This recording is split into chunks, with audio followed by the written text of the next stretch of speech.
주 감사 모든 것 주심 감사 지난 추억이네 감사 주 내 곁에 계시네 향기로운 봄철의 감사 외로운 말씀을 대언하고자 합니다. 등산을 좋아하는 사람들의 보람이 어디에 있다고 생각을 하십니까? 누가 그랬다고 그러죠? 왜 산에 올라가십니까? 라고 했더니 대답하기를 거기 산이 있으니까 산에 갑니다. 라고 대답을 했다고 합니다. 이 워싱턴주에는 아주 아름답고 웅장한 산들이 많이 있습니다. 산 정상마다 아주 맑은 호수가 있고, 그리고 주변에 아주 엄청난 경치가 펼쳐져 있습니다. 가는 산마다 분위기와 또 경치가 다르기 때문에, 몇 년을 등산을 해도 말이죠. 여기 워싱턴주 산을 다 못 가볼 정도입니다. 자, 그래서 시애틀 주변에는 많은 등산 애호가들이 있습니다. 과연 그 사람들이 왜 산에 오르고 있는가? 우리는 한번 생각을 좀 해봤으면 합니다. 그 이유가 있을 겁니다. 운동을 위해서 산에 오르는 사람이 있고요. 아니면 친교를 위해서, 사람 사귀기 위해서 그러는 사람도 있습니다. 또 여가 활동으로 하는 분도 계십니다. 제가 등산을 몇 년을 해봤더니 제게 가장 유익이 됐던 부분은 이것이었습니다. 산을 오르는 동안 육체적으로 힘든 과정이 있었지만 산 정상을 오른 뒤에는 그 기쁨과 보람은 말로 다할 수가 없었습니다. 제가 가장 기억에 남는 것은 이 워싱턴주에 있는 해발 4,392m, 14,410피트인 가장 유명한 레니어산 등반이었습니다. 그 정상 바로 밑에 캠프 뮤어라고 하는 장소가 있는데요. 거길 제가 올랐습니다.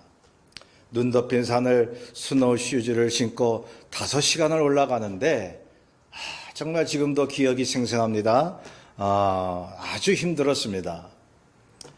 푹푹 빠지는 눈길을 올라가는 것은 보통 땅을 밟고 올라가는 것보다 1.5배는 힘들었었습니다. 가다가 포기하고 싶은 그야말로 고행이었습니다.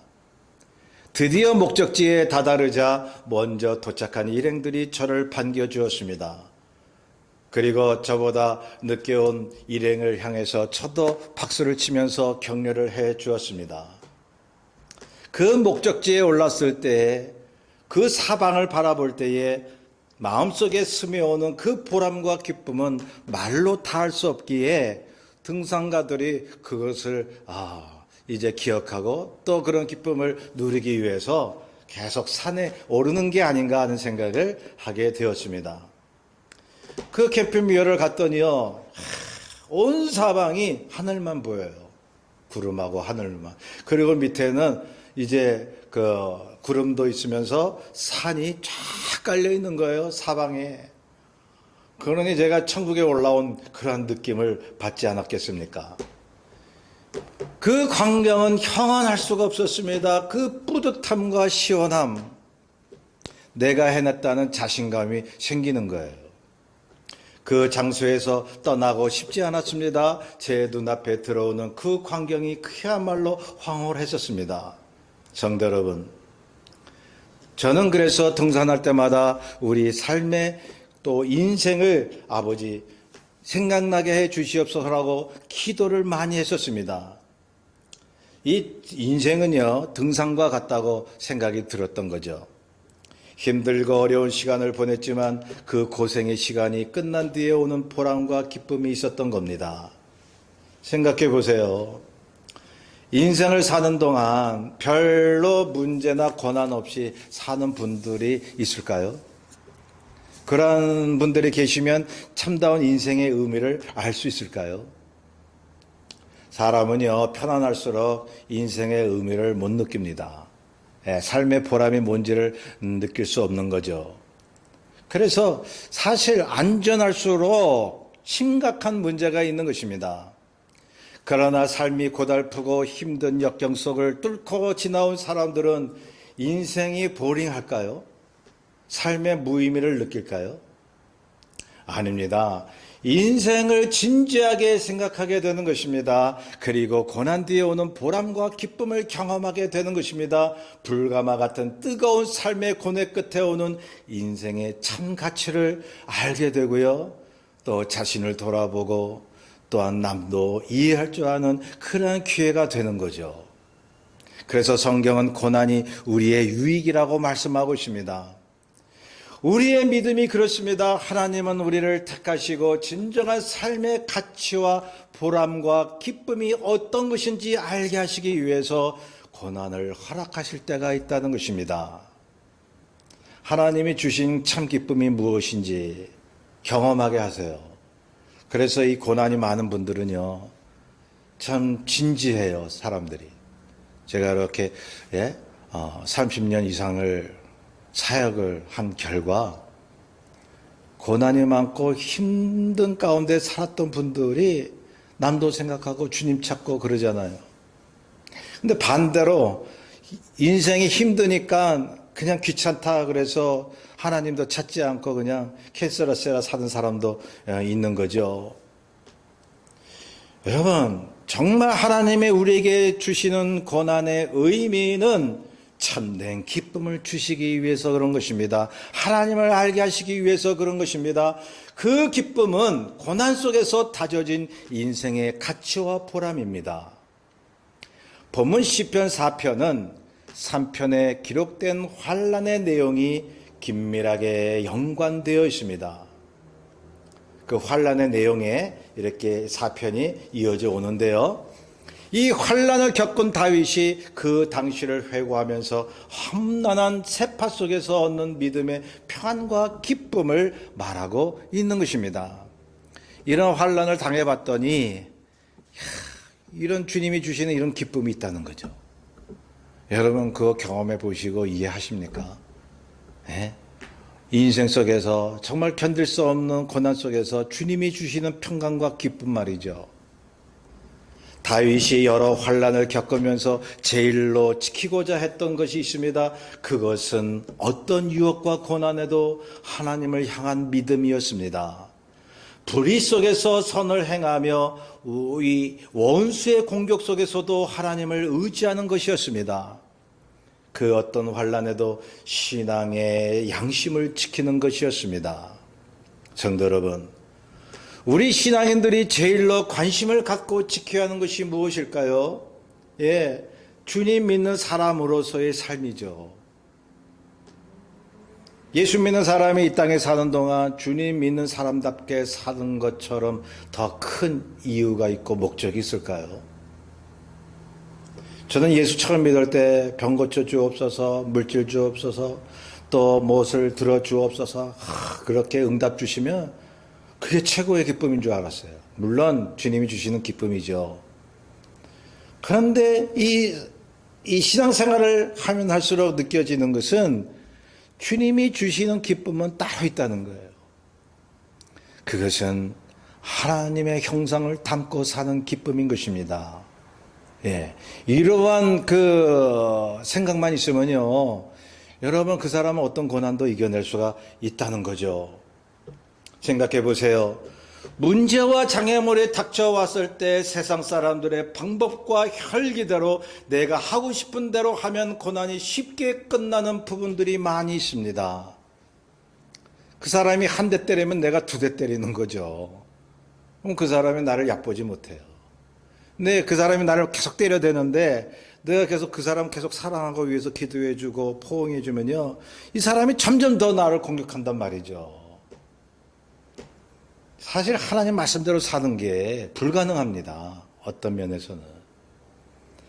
그런데 성령께서 도움을 주십니다. 믿음을 주셔서 그 주의 뜻대로 살 수 있는 능력을 허락해 주시는 거죠. 그런데요, 주님 뜻대로 선을 베풀고 살면 고난이 계속 될 수 있다는 거예요. 문제가 빨리 해결 안 되고. 그럼에도 불구하고 크리스천은요, 선을 보여야 합니다. 혈기대로 하지 않습니다. 고난이 계속될지라도 신앙인은 더 힘든 쪽을 택하는 것입니다. 그게 싫어서 예수 대충 믿는 거예요. 예, 고난 빨리 피하고 문제 해결 빨리 피하기 위해서, 문제가 빨리 해결되기 위해서 주님 앞에 계속 기도하면서 자기 혈기 사용하는 거죠. 그렇기 때문에 여러분 알아야 됩니다. 진정한 신앙인이 아닙니다. 본문 3절에 보시면 이렇게 나와 있습니다. 여호와께서 자기를 위하여 경건한 자를 택하신 줄 너희가 알지어다. 내가 그를 부를 때에 여호와께서 들으시리로다. 여기서 경건한 자라는 것은 무엇을 말합니까요? 히브리어 원어에 보면 이렇게 되어 있습니다. 하나님의 헤세드, 즉 은혜, 하나님의 은혜를 실천하는 사람, 그게 경건한 사람이에요. 목에 힘을 주고 주여 주여 바리새인같이 그죠? 주일 성수 꼬박꼬박 하는 것으로 믿는 것으로 생각하는 사람이 경건한 사람이 아니라 어려운 가운데서도 주님 받은 은혜가 있기 때문에 주의 뜻대로 사는 사람이 경건한 사람이에요. 하나님의 은혜를 알기 때문에 고난 속에서도 하나님의 뜻대로 살아가는 사람을 하나님이 택하셨다는 얘기입니다. 하나님이 택하신 경건한 자가 하나님 앞에 부르짖을 때 하나님이 어떻게 하시겠다고요? 본문에 들으십니다. 하나님이 경건한 자의 기도를 들으시고 계시다고 말씀합니다. 여기서 하나님이 들으신다라고 하는 게 또 어떤 의미가 있을까요? 첫째로 그 고난을 벗어나게 하신다는 거예요. 그 경건한 자가 닥친 문제를 해결해 주시는 거죠. 하나님은 우리의 문제도 해결해 주시죠. 건강도 주시고 물질도 주시고 이 땅에 필요한 것을 주십니다. 그걸 위해 우리 기도해야 돼요. 근데 두 번째는 고난이 아직 끝나지 않은 상황 속에서도 하나님이 알아주시고 함께 하시고 견디게 하신다는 의미가 있습니다.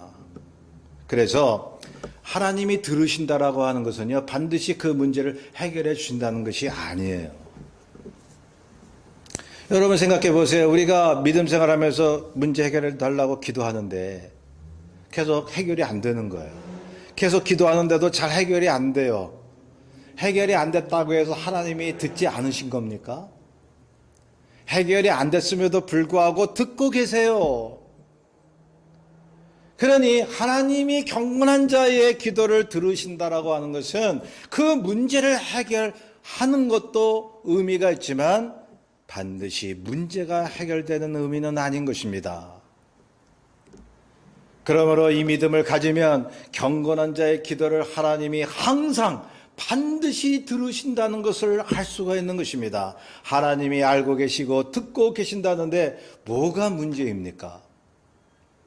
당장 고난이 끝나지 않아도 감사한 것입니다. 고난 속에서도 사람답게 사는 거예요. 사람답게 살아야죠. 하나님이 만드신 그 형상과 모양대로 살아야죠. 사람이 사람답지 않으면 뭐가 되는 거예요? 그렇기 때문에 이 믿음을 가지기 위해서는 늘 자기 성찰과 두려움이 있어야 하는 것입니다. 4절에 보면 너희는 떨며 범죄하지 말지어다. 자리에 누워 심중에 말하고 잠잠할지어다. 우리가 아무리 하나님이 택하신 자녀라고 하지만 실수를 하죠. 죄를 때로 짓잖아요. 믿음이 흔들릴 때가 많이 있잖아요.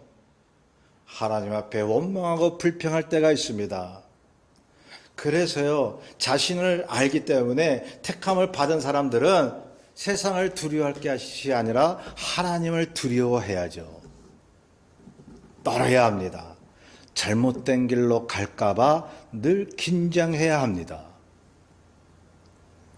고난 속에 있을 때 말을 너무 많이 하지 마십시오. 실수하니까요. 고난이 많고 짜증이 생겨서 말을 하게 되면요. 어떤 말이 나옵니까? 예. 부정적인 말이 나오기 마련이죠. 그래서 성경은 군데군데에 잠잠하라고 말씀합니다. 말을 더디하라고 말씀합니다. 죄를 지을까봐. 그러니 오늘의 본문 말씀대로 잠잠해야 합니다. 할 말만 하고 잠잠해야 합니다. 환난이 올 때 말이죠. 즉 자기를 늘 돌아보라는 얘기입니다. 자기를 성찰하라는 말입니다. 하나님의 뜻대로 살 수 있는 능력을 구하라는 말씀입니다. 예, 아까도 말씀드렸지만 저는 요즘 다수 기독교인들의 병폐를 보고 있거든요. 그거는 하나님께 능력을 구하는데, 자, 능력 좋죠. 자기 문제 해결을 위해서 능력을 구하잖아요, 보통. 예. 많은 메시지 들어보면 능력, 기적, 표적 이걸 위해서 기도하라고 그러잖아요. 예.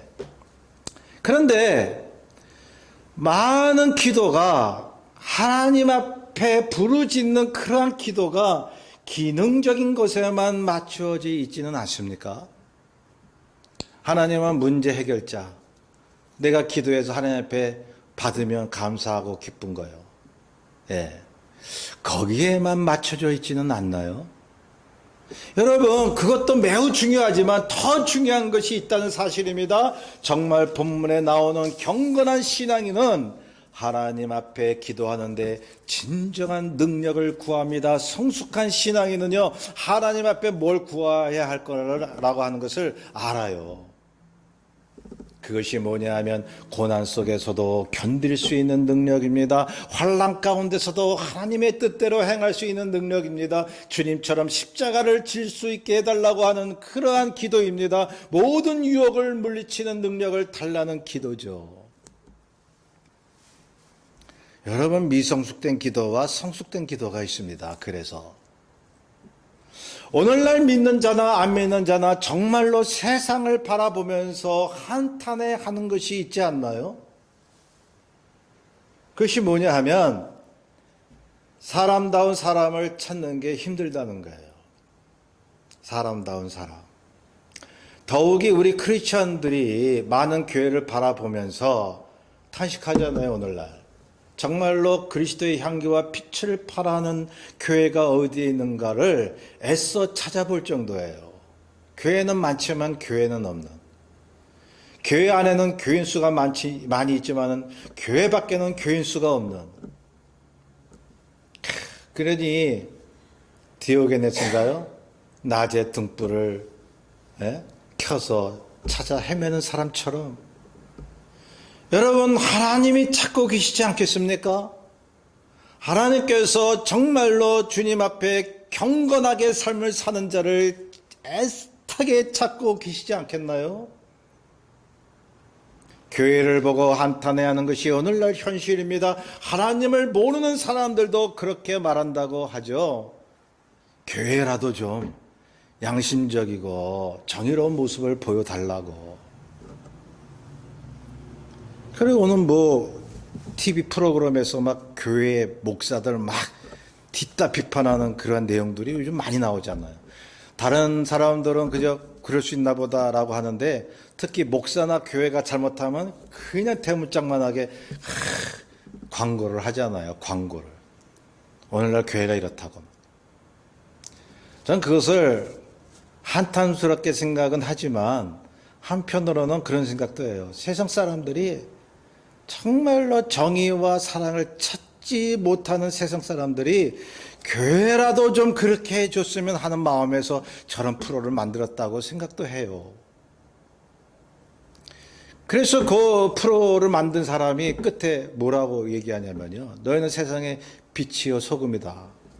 안 믿는 사람이 성경 기절을 가지고 교회에 경고하고 있는 거예요. 교회라도 좀 양심적이고 정의로 그러한 하나님의 공동체가 됐으면 하는 것이 안 믿는 사람들이 바라고 있는 것이라고요. 그래서 하나님께 택함받은 경건한 자는 이렇게 부르짖는 것입니다. 세상 사람들의 소리도 듣고 여러 가지 현상도 바라보면서 하나님 앞에 어떻게 기도해야 하는가를 아는 사람이 경건한 사람이죠. 6절을 보시면 여러 사람의 말이 우리에게 선을 보일 자 누구냐 하오니 여호와여 주의 얼굴을 들어 우리에게 비추소서. 다윗은 그렇게 기도했던 겁니다. 주변 사람들이 선을 찾아볼 수 없다고 난리를 치는데 우리 믿는 자들이 하나님의 빛을 받아 주의 선을 나타내게 해달라고요. 그래서 진실한 크리스천들은요, 괴로워요. 어디 기뻐하라고만 돼 있습니까? 울며 애통하라고 돼 있지. 정말로 크리스천들은요, 떠는 것입니다. 자신의 심중에 말하는 것입니다. 주여 우리가 하나님의 사람임을 세상이 알게 도와주옵소서. 나 혼자만이라도 주님의 살아계심을 나타내서 저들이 주의 사랑을 경험하게 도와달라고 막 두렵고 떠는 거예요. 이런 사람이 경건한 사람이죠. 이것이 경건한 신앙인이 하나님께 부르짖는 하나님이 원하시는 기도입니다. 이것이 다윗이라는 사람이 환난 속에서도 하나님의 선을 보이려는 기도였던 것입니다. 다윗은요, 주님 뜻대로 살려는 몸부림을 쳤기 때문에 더 긴 고난의 시간을 보냈어요. 그렇잖아요.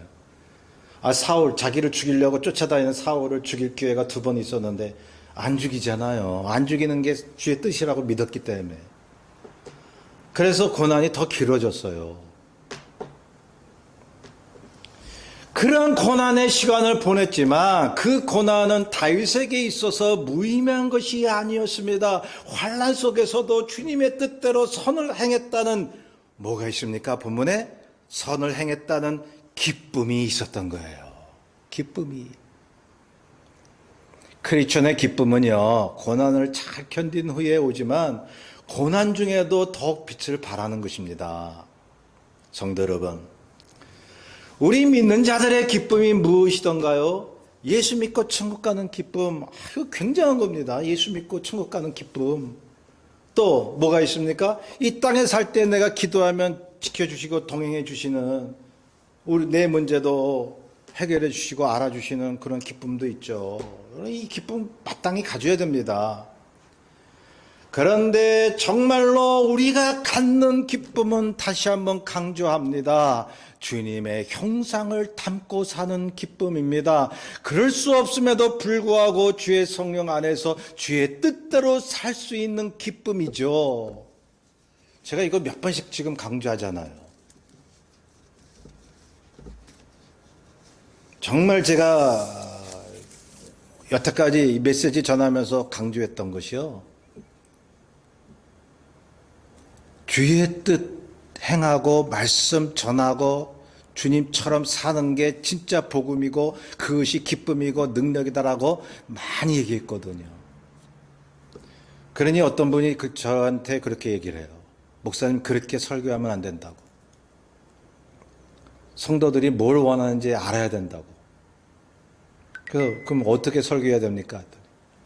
기도했더니 기적이 일어나고 복받고 위로하고 하나님이 능력 주신다, 자손이 잘 되게 하신다, 그런 설교를 해야, 특히 이민 목회에 그런 설교를 해야 사람들이 오지, 목사님 같이 그런 설교하면 성도들 다 떠난다고.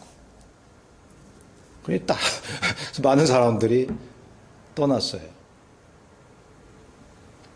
제가 여태까지 설교하면서 하나님 앞에 믿음으로 기도하면 건강 주시고 물질 주시고 능력 주신다는 설교 안 한 게 아니거든요. 많이 하거든요. 그런데 더 많이 했던 것은 주님의 말씀대로 그 형상을 담고 살아라는 거예요. 성령의 9가지 열매를 맺으라는 거예요. 그게 진짜 믿음의 생활이라고 하는 것이죠. 십자가를 질 때는 질 수 있어야 된다고 얘기를 했던 거죠. 성도 여러분, 예수님께서 이 땅에서 치료하시고 많은 사람들에게 양식을 주셨지만 그러나 영의 양식을 말씀하셨습니다. 십자가를 말씀하셨습니다. 그랬더니 어땠어요? 유대인들 주변 사람들이 다 떠났어요. 주님 곁을. 사람들이 그 말씀을 거부하고 그 말씀을 들었다가는 다 떠난다고 해서 주님의 생명 있고 핵심 있는 말씀을 전하지 말라는 얘기입니까? 여러분, 이 창세기부터 요한계시록까지 이 말씀의 핵심이요. 뭐냐 하면 요한계시록에 그 결말이 나와요. 뭐냐 하면 그리스도의 정결한 신부가 되는 거예요. 그게 성경 전체의 주요 키워드예요. 예수를 믿고 하나님의 자녀가 되어서 주님의 형상을 담고 고난 속에서도 믿음을 배반하지 않고 주님 뜻대로 사는 그것을 하나님이 원하시는 거예요. 그래야 기쁨이 있고 그래야 건강도 찾아오고 하나님께서 물질의 복도 주시고 하는 거죠. 주객이 전도되는 메시지, 그런 신앙생활은요 언제든 무너지게 되어 있습니다. 주님을 닮은 그 기쁨, 내가 한참 모자르지만은 그러나 내가 기도하고 성령께서 도와주셔서 이 환난 속에서도 내가 주의 뜻대로 살고 있구나라고 하는 그러한 스스로 위안 삼고 스스로 자부심을 느끼는 거요. 있어야 됩니다. 교만 아니에요. 그러한 기쁨을 가진 사람은 세상이 어디에도 줄 수 없는 하나님만이 주시는 기쁨인 것입니다. 그 어떤 부귀영화보다도 낫다고 다윗은 고백합니다. 7절을 보세요. 주께서 내 마음에 두신 기쁨은 그들의 곡식과 그 새 포도주가 풍성할 때보다 더하니이다. 주님 닮은 기쁨, 그 기쁨, 선을 행하는 그 기쁨, 그 천국의 기쁨 아닐까요? 주께서 환난 속에서도 나와 함께 하시고 그분을 닮게 하신다는 것이 바로 하나님의 나라가 이미 내 마음속에 왔다는 증거가 되는 것입니다. 성도 여러분, 주님이 주신 기쁨이라는 것을 가만히 생각해 보시기를 바랍니다. 주님이 주신 기쁨이 무엇일까? 말씀드린 대로 주님의 형상을 담는 기쁨이죠. 그런데 우리 삶 가운데 어떻게 나타날까요? 주 안에서의 기쁨이라고 할 때 우리 마음이 즐겁고 춤추고 싶고 그래서 에너지가 막 솟는 것을 말하는 것일 겁니다. 예, 주님이 주시는 기쁨이 있는데 너무 즐겁고 막 안식을 누리고 그러잖아요. 그런데 반드시 그것만이 아님을 성경은 말씀하고 있습니다. 주님이 주신 기쁨은요, 감성으로 나타날 수도 있지만 반드시 그렇지 않다는 것입니다. 그리스도인이 갖는 행복과 기쁨은 감성 그 자체가 아니라 신앙적 가치가 있게 살고 있다는 우리의 이성적 신앙적 판단에서 오는 것입니다. 그러니 주님 뜻대로 살면서 괴로워도요, 내가 바르게 살고 있다는 생각이 있으면 그게 신앙인의 기쁨이 되는 거예요. 가령 어떤 분이 친구에게 억울한 일을 당했어요. 근데 고소하고 싶어. 그 보상을 찾아내고 싶은데 그 친구가 너무너무 불쌍해 보여요. 그래서 어쩌나 내 그리스도의 사랑을 어떻게 베풀어 주나. 그래서 그럴 능력이 없는 친구를 용서하고 보상도 바라지 않고, 그래서 이 사람은 내가 믿음대로 행하고 있구나, 그러한 그 생각에 마음속이 굉장히 즐거웠던 거예요. 내가 주의 뜻대로 내 친구를 용서해주고 사랑해주고. 근데 마음이 좋긴 좋았는데 당한 그 일 자체로 인해서 굉장히 힘든 생활이 계속되는 거예요. 그 피해가 만만치 않아서 계속 마음이 괴로운데 가족에게도 큰 피해가 가는데요, 마음이 편치 않은 것입니다. 사람이라면 마땅히 그렇죠. 믿음이 있다고 해서 마냥 평안하고 즐겁겠습니까? 그런데 믿음의 눈으로 볼 때 이분이 주님이 주신 기쁨과 보람이 없다고 말할 수가 있나요? 마음은 괴로운데 주의 길을 온전히 걷고 있다고 하면 보람이고 가치가 있고 행복이지 않습니까? 여러분, 우리 크리스천들이 갖는 행복감은요, 기쁨은요, 세상 사람들과 기준이 달라요. 그러니 주 안에서의 기쁨은 반드시 감정으로만 말하는 것이 아닙니다.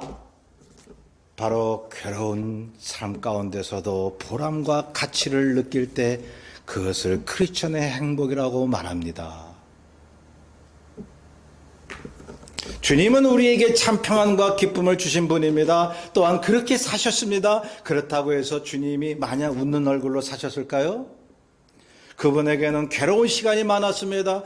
방황하는 영혼들을 보실 때, 겟세마네 동산에서 기도하실 때에, 십자가 고통을 당하실 때에 그분이 즐거우셨나요? 극심한 고통 속에 괴로워하셨습니다. 뼛속 깊이 찔러대는 그 고통이 있었습니다. 그러면서도 그 고통 속에서도 흘러나오는 주님의 기쁨이 있었어요. 그것은 하나님의 뜻대로 행하시고 믿는 자들을 구원하시기 위한 길을 과감히 가고 계신다는 보람과 가치였죠. 그러기에 괴로운 길이었다 하더라도 주님이야말로 행복하고 기쁜 삶을 사셨다고요. 우리 신앙인들도 마찬가지입니다.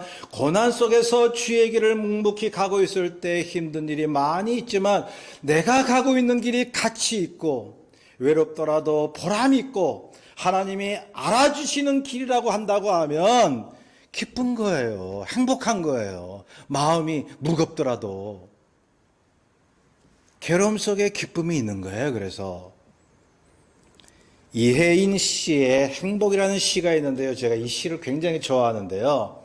그 시에 이렇게 말합니다. 사는 게 힘들다고 말한다고 해서 내가 행복하지 않다는 뜻은 아닙니다. 내가 지금 행복하다고 말한다고 해서 나에게 고통이 없다는 뜻은 정말 아닙니다. 행복과 숨바꼭질하는 설렘의 기쁨으로 사는 오늘도 행복합니다. 성도 여러분, 우리가 경건한 주님의 사람이라면 마음이 즐겁든지 괴롭든지 우리에게는 늘 주님이 주시는 기쁨이 있고 행복이 있다고 말할 수 있어야 됩니다. 눈물 흘리고 정말 세상이 나를 막 찔러대도 주님 때문에 행복하고 기쁘다는 고백 여러분 하시겠어요? 하셔야 됩니다. 말을 하세요. 마음에 기쁨은 없어도 말을 할 때 기쁨이 찾아온대요. 이것이 우리의 믿음입니다. 이 믿음의 기쁨이 있는 신앙이라면 어떤 권력자나 잘난 사람 앞에서도 전혀 부럽지가 않는 것입니다. 그래서 다윗은 고난을 경험하면서 마음이 괴로우면서도 주님이 주신 그 기쁨이 있다고 고백하고 있습니다. 주님이 자기를 알아주시기만 하면 다 된 거죠. 그 기쁨으로 사는 거죠. 그래서 8절에 말하지 않습니까? 내가 평안히 눕고 자기도 하리니 나를 안전히 살게 하시는 이는 오직 여호와시니이다. 우리가 마음이 괴로워서 잠을 못 이룰 때가 있다면 나는 그래도 좀 많이 부족하지만 누구 속이지 않고 남들이 보더라도 그래도 도덕적이고 윤리적이고 주님께서 보시더라도 그래도 주님 뜻대로 살려고 노력하는 사람이야. 자기를 달래주세요. 괜찮은 사람이라고. 괴로워도요. 나는 내 갈 길을 가고 있다고 달래주세요. 내가 환난 중에도 바르게 살고 있다는 자신에 대한 고귀한 가치를 느끼면서 평안히 잠을 잘 수 있는 믿음을 가져보세요. 우리가 자고 있는 동안에도 우리 주의 성령께서 우리를 지키시고 보고 계시니까요. 부디 세상이 주는 것 같지 않은 하나님이 주시는 기쁨 속에 늘 살게 되시기를 주의 이름으로 축원합니다. 그때서 잘 생각하면서 321장을 찬송합니다.